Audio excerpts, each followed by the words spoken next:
Assalamualaikum warahmatullahi wabarakatuh. Saya Yayan Nesminiarti SPD, calon guru penggerak Angkatan 6 Kabupaten Bengkulu Selatan. Di sini saya akan melakukan aksi nyata modul 1.4 budaya positif di lingkungan SMP Negeri 21 Bengkulu Selatan dengan 2 kegiatan. Yang pertama, saya mensosialisasikan budaya positif itu dengan rekan guru. Dan yang kedua, saya bekerja sama dan berkolaborasi dengan siswa-siswa untuk membuat keyakinan kelas di kelas mereka.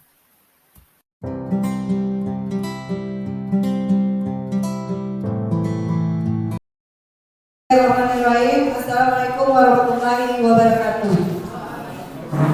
Yang terhormat Ibu Kepala SMP Negeri 21 Bengkulu Selatan dan yang saya hormati kawan-kawan seluruh teman sejawat SMP Negeri 21 Bengkulu Selatan. Perkenalkan, saya hari ini akan menyampaikan pengibaran budaya positif yang merupakan salah satu dari alur kegiatan calon guru penggerak Angkatan 6 Bengkulu Selatan. Dan hal ini kami mengambil tema pengibaran budaya positif yang ada di sekolah. Bapak Ibu yang saya hormati, dalam pengibaran budaya positif, sebelum masuk ke materi budaya positif, saya sebelumnya akan menyampaikan materi-materi yang telah kami pelajari selama mengikuti program guru penggerak. Itu ada 4 modul yang sudah kami selesaikan. Modul pertama itu filosofi Ki Hajar Dewantara. Yang modul kedua, nilai dan peran guru penggerak. Modul ketiga, visi guru penggerak.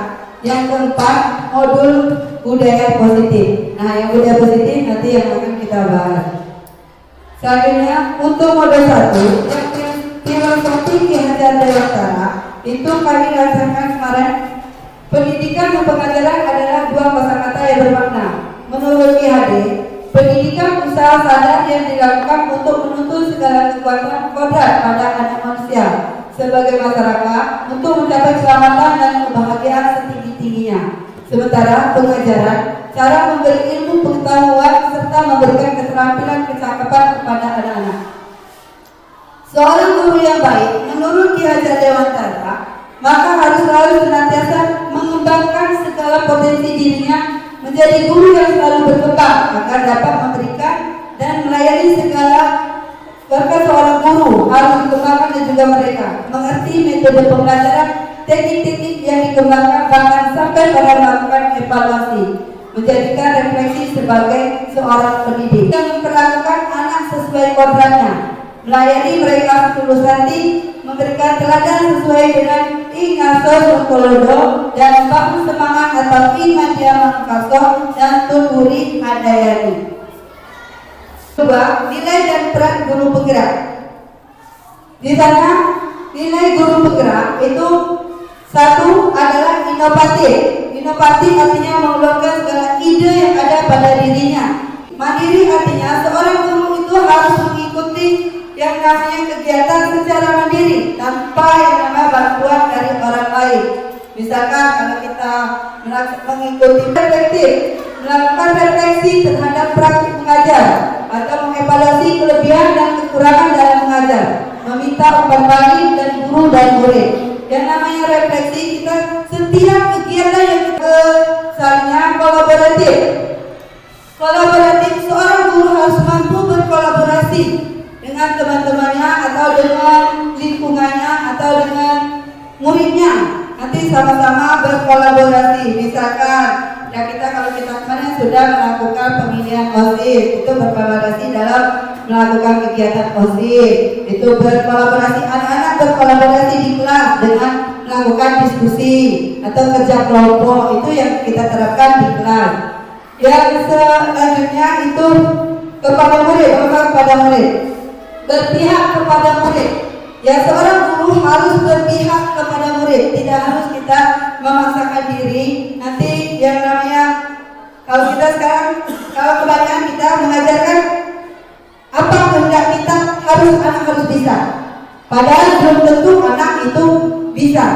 Makanya kita harus berpihak kepada murid. Nanya, nah ini apa? Ajarannya gimana biar cepat.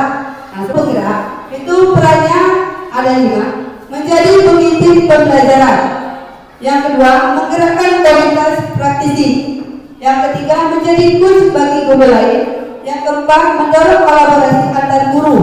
Yang kelima, mewujudkan kepemimpinan, yaitu untuk peran guru penggerak. Kalau menjadi pemimpin pembelajaran, seharusnya kita di dalam menggerakkan komunitas praktisi, kami guru penggerak harus menggerakkan komunitas itu cuma membuat satu bangsa misalkan. Tidak harus satu mata pelajaran, tetapi campuran dari seluruh guru bisa membuat suatu komunitas praktisi. Namanya sama-sama untuk menyelesaikan suatu masalah, nanti dibuat suatu forum ibaratnya. Nanti di sana kemarin sudah disuruh kami membuat komunitas praktisi di sekolah.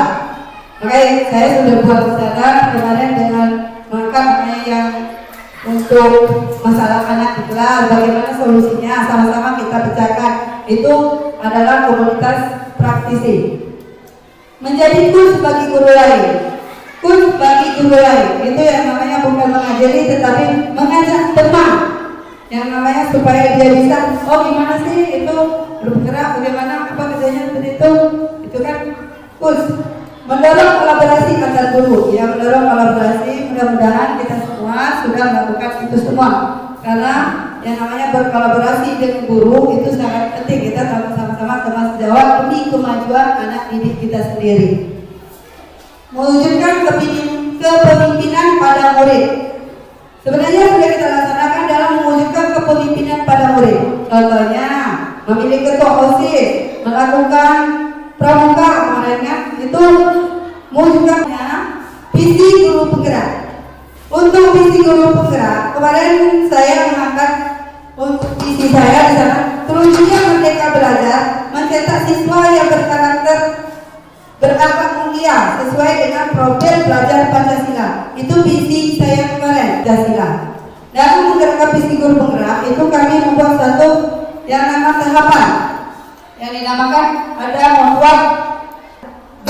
Buat pertanyaan, A. Ambil pelajaran, yang B. Gali mimpi, C. Dapatkan rencana, A. Atur eksekusi.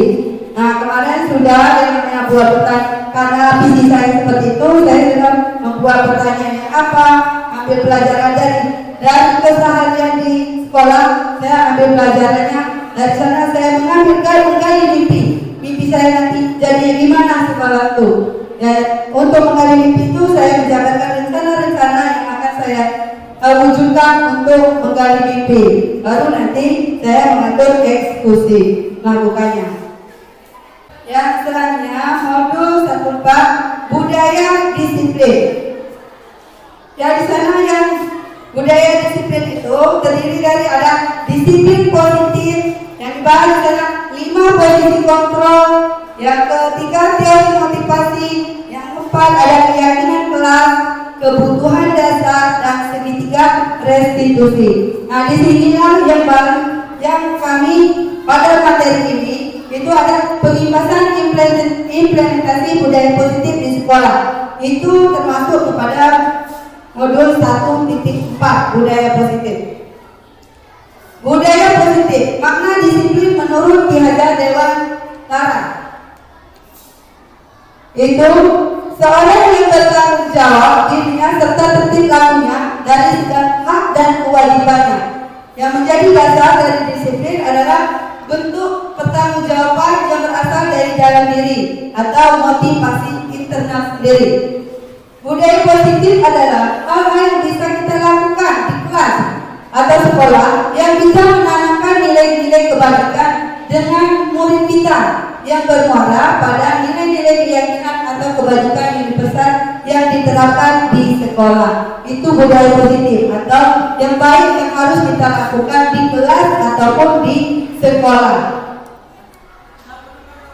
Di dalam melakukan hal yang baik itu kita harus memposisikan diri menjadi 5 yang harus diperhatikan. Pertama, posisi kontrol menghukum. Yang kedua, membuat orang merasa bersalah. Yang ketiga, teman. Yang keempat, monitor atau pemantau. Yang kelima, manajer. Dari kelima posisi itu, kita harus mengetahui sebagai seorang guru, kita harus mengetahui bagaimana sih yang disebut posisi kontrol sebagai pengukur, bagaimana yang membuat orang itu merasa bersalah, dan bagaimana kapan kita menggunakan diri kita sebagai teman atau pemantau atau manajer. Itu yang posisi kontrol yang harus diketahui. Bapak Ibu yang terhormat, di sini kita akan bahas satu yang namanya pengukur. Sekarang dari guru akan memberikan hukuman ketika murid melakukan kesalahan. Seorang pengukur bisa menggunakan hukuman fisik maupun verbal. Ya bisa dengan kata-kata, kadang-kadang dengan fisik, dan sampai nampar. Orang-orang yang berjalan ke posisi pengukur senantiasa mengatakan bahwa sekolah memerlukan sistem atau alat yang dapat lebih menekankan murid-murid lebih dalam lagi. Guru-guru menerapkan posisi pengukur akan berkata biasanya, patuhi aturan saya, awas kalau tidak, kamu selalu juga salah. Itu kan biasanya kita kalau menghukum anak, apa yang kita katakan? Itu yang namanya penghukum. Untuk posisi kedua itu membuat rasa bersalah. Nah di sini pada posisi ini biasanya guru akan bersuara lebih lembut. Itu membuat rasa bersalah akan menggunakan keheningan yang membuat orang lain merasa tidak nyaman atau bersalah atau rendah diri. Kata-kata yang keluar atau lembut akan seperti, ibu sangat kecewa sekali dengan kamu, atau bapak sangat kecewa dengan kamu. Berapa kali bapak harus beritahu kamu? Berapa kali ibu harus beritahu kamu? Itu kan membuat merasa bersalah. Nanti timbul diri sendiri. Oh, saya tadi bersalah ya, saya akan perbaiki diri. Itu namanya membuat merasa bersalah. Yang selanjutnya posisi sebagai teman. Guru pada posisi ini tidak akan menyakiti murid, namun akan tetap berupaya mengontrol murid melalui persuasi. Posisi teman pada waktu bisa negatif ataupun positif. Positif di sini berupa hubungan baik yang terjalin antara guru dengan murid. Guru diposisikan menggunakan hubungan baik dan punya untuk mempengaruhi seseorang. Mereka akan berkata, ayo bantulah demi bapak ya. Ayo ingat, tidak bantuan bapak selama ini. Maka itu kita harus memposisikan diri sebagai teman. Tetapi ada nanti kebaikan atau sisi positif dan negatifnya guru sebagai teman bagi muridnya. Pemantau.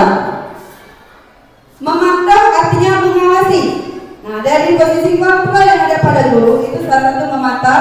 Kita kalau memantau itu cukup dengan mengawasi. Pada saat kita mengawasi, kita bertanggung jawab atas perilaku orang-orang yang kita awasi. Posisi pemantau berdasarkan peraturan dan konsekuensi dengan menggunakan sanksi dan konsekuensi. Kita dapat menyelesaikan hubungan pribadi kita dengan murid sebagai seorang yang menjalankan posisi pemantau. Pertanyaan diajukan biasanya seorang pemantau mengatakan peraturannya apa? Apa yang telah kamu lakukan? Itu posisi pemantau. Yang selanjutnya posisi yang paling ideal itu yang paling diharapkan pada kita kepada murid kita itu adalah posisi manajer.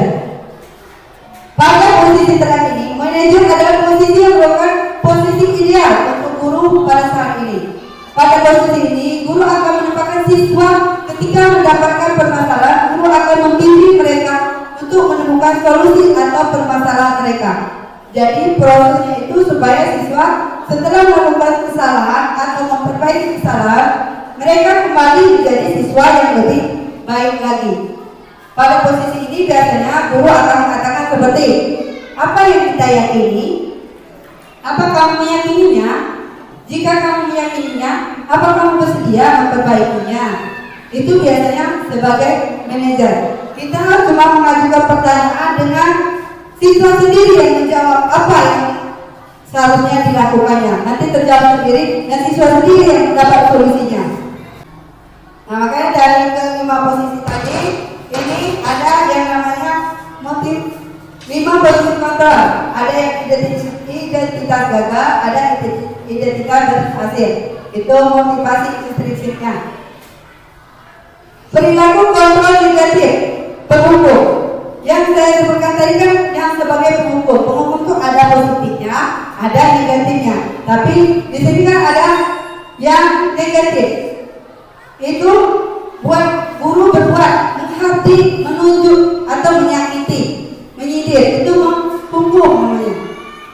Dan namanya kalau kita dihukum, kalau saya sampai sekarang, kalau kita dihukum dari SD sampai sekarang sampai tua pun kita pasti teringat. Oh, guru itu dulu pernah ngisi kakul itu. Oh, guru itu dulu pernah nampar aku. Karena itu sebagai hukum dia akan mengingat terus. Apalagi itu hukumannya bersifat fisik. Itu untuk hukum. Membuat orang merasa bersalah. Itu biasanya kita gagalnya. Berarti negatifnya berceramah, menunjukkan kekecewaan yang mendalam. Itu membuat orang merasa bersalah. Seorang guru harus banyak berceramah. Nanti akan muncul sendiri kekecewaan yang mendalam pada diri anak itu sendiri.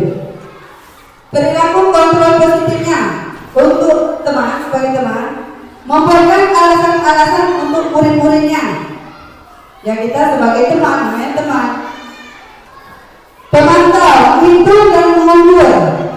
Kalau pemantau itu biasanya berdasarkan konsekuensi atau peraturan yang ada di sekolah. Kita tidak bisa berbuat apa-apa, tapi itu sudah ada ditetapkan di sekolah atau tata tertib sekolah. Yang manajer mengajukan, kalau manajer tadi kan sudah disebutkan, dia akan melakukan dengan mengajukan beberapa pertanyaan kepada siswa yang nantinya siswa sendiri akan menimbulkan solusi atas dari permasalahan mereka itu sendiri. Yang selanjutnya, untuk melakukan kelima posisi tersebut, itu ada yang namanya teori motivasi. Teori motivasi itu menghindari ketidaknyamanan atau hukuman. Yang kedua, mendapatkan imbalan atau penghargaan dari orang lain. Yang ketiga, menjadi orang yang mereka inginkan dan menghargai diri sendiri dengan nilai-nilai yang mereka percaya. Itu teori motivasi. Nah, teori motivasi itu kan ada yang namanya kita tahu sekarang tuh ada hukuman, penghargaan, restitusi. Nah, itu ada bedanya. Hukuman, konsekuensi, dan restitusi. Yang mana yang baik kita laksanakan? Hukuman, suatu yang diyakinkan harus terjadi, itu hukuman. Kalau konsekuensinya, sesuatu yang harus terjadi. Kalau restitusi merupakan sebuah pilihan. Itu kan keadaan untuk melakukan, kemarin kan saya sudah melaksanakan yang namanya proses restitusi dengan siswa.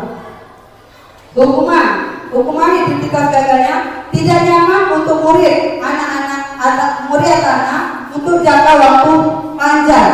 Karena apa? Kalau hukuman itu sifatnya sangat pendek. Ketika anak dihukum, dia akan sadar waktu dihukum. Tetapi setelah kita sudah menghukum, tidak berapa waktu dia pasti akan mengulang kembali karena sifatnya sementara.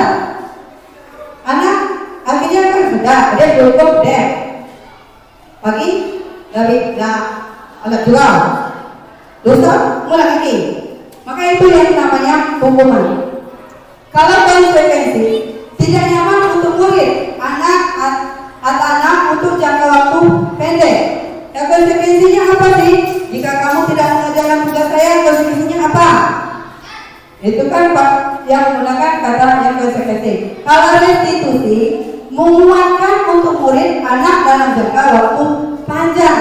Ya contohnya kita melakukan restitusi pada anak, itu membuat anak merasa bersalah sendiri dan mendapatkan solusinya sendiri.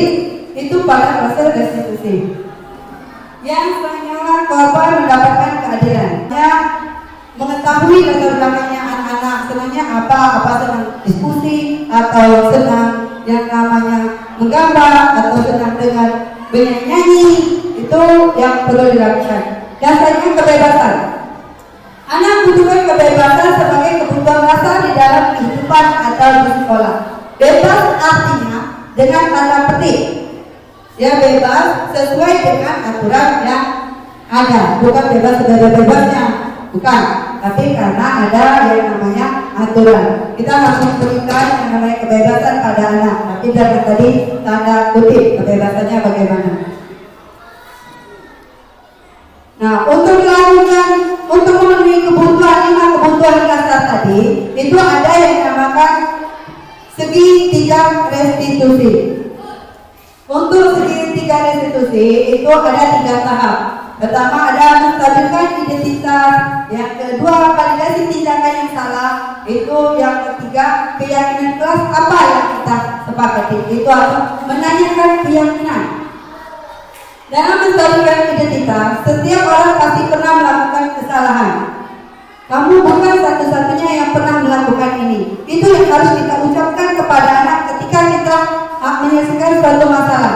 Pada tahap segitiga restitusi, itu yang harus pertama kita lakukan. Kalau anak melakukan kesalahan, jangan langsung kita marah. Kalau ini, kamu bukan kayak itu tadi. Itu sama semua. Itu kan tidak boleh. Tetapi kita harus, setiap kata dia mengatakan, saya bersalah bu, saya itu. Setiap orang pasti pernah melakukan kesalahan. Bukan kamu saja, ibu pun pernah melakukan kesalahan. Dengan kalimat seperti itu, dia akan merasa, itu yang namanya menstabilkan identitasnya sudah terlaksana. Kamu bukan satu-satunya yang pernah melakukan ini. Teman-temanmu juga bisa, ibu juga pernah melakukan hal seperti itu. Nah, itu yang tahap menstabilkan identitas. Yang untuk validasi tindakan yang salah. Kalau validasi tindakan yang salah, kamu tentu punya alasan mengapa melakukan hal itu. Itu kan yang harus kita tanyakan dengan siswa kita ketika dia melakukan suatu kesalahan. Pada tahap validasi tindakan itu kamu tentu punya alasan mengapa melakukan itu. Adakah cara yang lebih efektif untuk mendapatkan apa yang kamu butuhkan? Itu caranya. Secara halus kita harus yang menyampaikan dengan anak. Yang ketiga, menanyakan keyakinan. Keyakinan kelas apa yang telah kita sepakati. Kamu ingin menjadi orang seperti apa? Itu yang kalian nanti kan anak-anak tahu sendiri. Dia menjawab dengan sendirinya. Makanya di sana yang tahap ketiga ini itu adalah menanyakan keyakinan. Keyakinan di sana ada keyakinan kelas atau keyakinan sekolah. Kemarin saya sudah buat, setiap guru seharusnya itu sudah membuat yang namanya keyakinan kelas. Nanti kalau di setiap mata pelajaran, mungkin setiap guru beda apa peraturannya. Keyakinan kelas itu contohnya ada kami sudah buat kemarin untuk kelas 7B sama kelas 9. Itu keyakinan dibuat, setiap siswa itu disuruh membuat satu keyakinan yang dia harus yakini di kelas tersebut demi kelancaran di kelas. Misalkan menjaga kebersihan, belajar masuk tepat waktu, saling menghormati, saling menghargai. Itu yang contoh dari keyakinan kelas. Makanya ketika belajar dia harus tahu, saya saling menghormati, harus menghormati teman saya. Kelas harus bersih dan rapi. Nah, saya masuk harus tepat waktu. Kita tidak boleh, kalau dulu kan buat namanya aturan, jangan, tidak boleh. Itu tidak boleh kita timbulkan lagi kalimat-kalimat jangan atau tidak boleh. Tetapi dengan harus kalimat-kalimat yang positif. Ya, saling menghargai, masuk tepat waktu. Itu yang namanya kalimat-kalimat positif yang harus kita terapkan di kelas. Itu penerapan yang paling kecil itu adalah di kelas. Makanya diharapkan untuk seluruh wali kelas, khususnya seluruh wali kelas, untuk membuat suatu keyakinan kelas di dalam ruangannya. Ya, dia nanti maaf sebelumnya, kalau saya kemarin saya buat sana karena di kelas belum ada, saya buat keyakinan kelas mata pelajaran IPA. Khusus mata pelajaran IPA itu yang harus diyakini.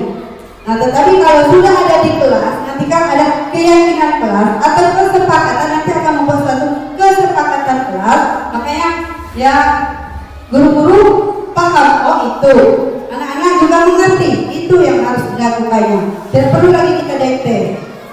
Dia boleh ngomong tua, dia boleh ngomong, itu rasanya jangan memilih sampai apa. Itu kan yang namanya masih kita yang bicara. Tapi sekarang kita nggak perlu lagi bicara. Kita cukup dengan aturan yang dibuatnya sendiri, ditempelnya sendiri, dan nanti dilaksanakannya sendiri. Itu untuk yang namanya keyakinan kelas. Yang itu yang namanya menstabilkan identitas tadi. Kalau kita ingin menjadi ngerti, maka kita harus menyadarkan si anak dengan cara mengatakan kalimat-kalimat. Berbuat salah itu tidak apa-apa. Tidak ada manusia yang sempurna. Saya juga pernah melakukan kesalahan seperti itu. Kita bisa menyelesaikannya. Bapak atau ibu tidak tertarik mencari siapa yang salah, tapi bapak ibu ingin mencari solusi dari permasalahan. Kamu berhak merasa begitu. Apa kamu sedang menjadi teman yang baik buat dirimu sendiri? Itu pertanyaan-pertanyaan yang pada sesi 1 menstabilkan identitas.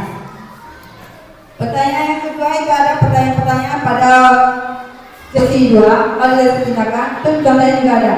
Padahal kamu bisa melakukan yang lebih buruk dari ini. Kamu pasti punya alasan mengapa melakukan hal itu. Kamu patut bangga pada dirimu sendiri karena kamu telah melindungi sesuatu yang penting buatmu. Kamu boleh mempertahankan sikap itu, tapi kamu harus menambahkan sikap yang baru. Itu nanti akan membuat dia berpikir sendiri. Yang selanjutnya saya menanyakan keyakinan tadi juga, apa yang kita percaya sebagai kelas atau keluarga? Apa nilai-nilai hukum yang kita sepakati? Apa bayangan kita tentang kelas yang ideal? Kamu mau menjadi orang seperti apa? Nah, makanya dari ketiga tahap tersebut, kita tidak boleh yang namanya kita yang memberikan solusi, tetapi kita harus menggali dengan anak sendiri apa sih masalahnya dan bagaimana cara memecahkan masalahnya. Dia sendiri yang muncul di dalam diri dia sendiri untuk memecahkan masalah tersebut. Tujuan dari keyakinan kelas itu lebih motivasi seorang di dalam karena dia akan tergerak untuk menjalankan keyakinan daripada hanya sekedar mengikuti serangkaian peraturan yang mengatur mereka. Itu tujuan dari kita berkeyakinan. Maka ini sekedar harapan bagi saya untuk kita teman-teman, itu keyakinan kelas harus dibuat kesepakatan bersama oleh siswa, hal positif, kemudian disepakati bersama, ditandatangani, kemudian ditempel di dinding kelas. Ini merupakan salah satu bentuk budaya positif yang kita tanamkan kepada siswa. Ketika guru masuk kelas, guru harus membuat keyakinan kelas terlebih dahulu. Makanya itu cuma sekedar harapan pada budaya positif. Kita harus menerapkan budaya positif pada lingkungan yang kecil dahulu. Kita harus membuat setiap guru itu harus membuat satu keyakinan kelas. Tapi dengan konsesi yang guru harus mengikuti. Jangan anak membuat aturan guru tidak mengikuti. Itu nanti bermasalah lagi.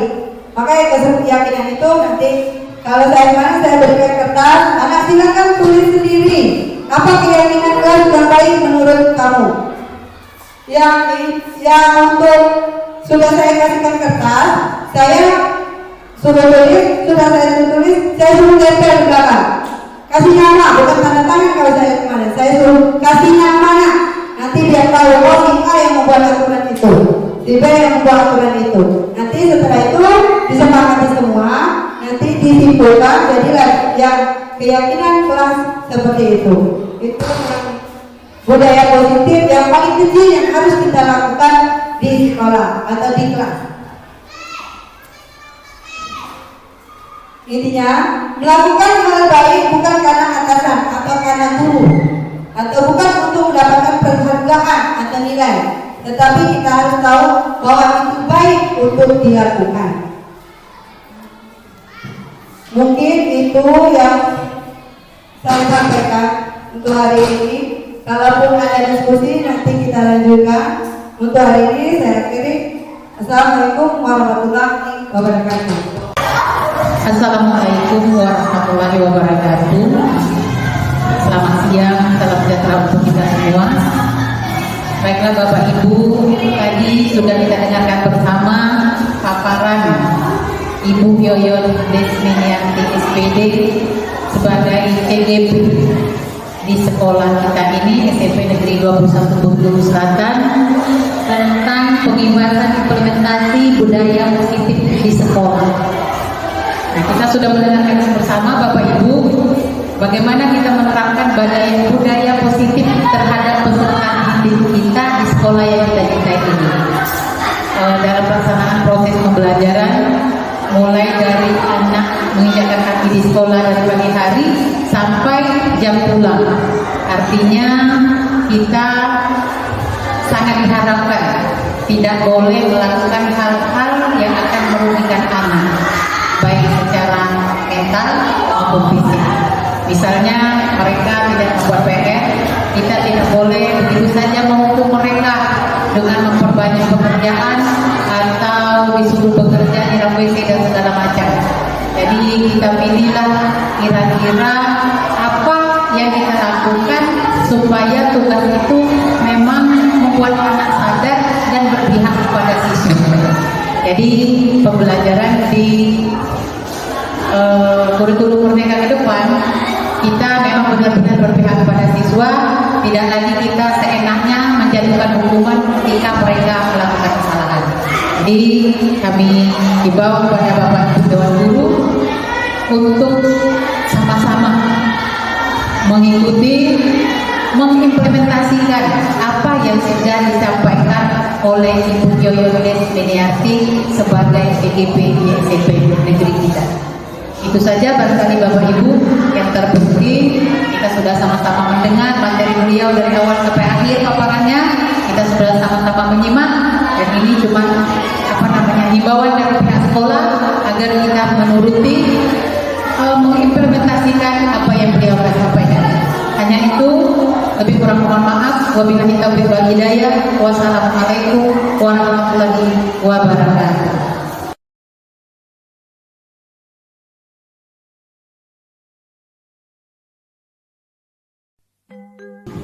Assalamualaikum warahmatullahi wabarakatuh.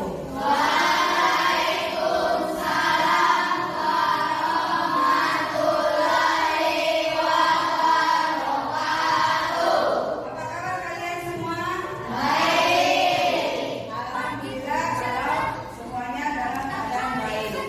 Sebelum kita memulai pelajaran hari ini, alangkah baiknya kita membuat suatu keyakinan kelas dan membuat suatu kelas impian. Apa tujuan kita membuat kelas impian atau keyakinan kelas? Untuk ya supaya agar kalian bisa mematuhi disiplin pada diri sendiri. Nah, kan disiplin untuk mewujudkan disiplin di kelas selama pelajaran IPA dengan ibu. Dan yang paling bagus juga adalah motivasi intrinsik atau motivasi dalam diri sendiri. Makanya contoh, kamu meyakini kelas ini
Keyakinan saya adalah aku tidak berikut dalam belajar.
Assalamualaikum warahmatullahi wabarakatuh.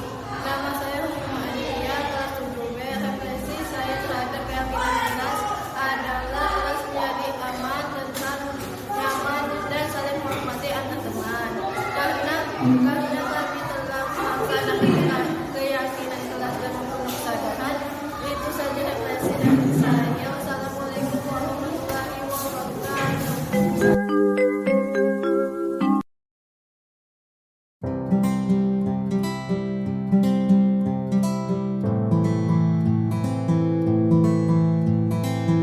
Bismillahirrahmanirrahim. Assalamualaikum warahmatullahi wabarakatuh.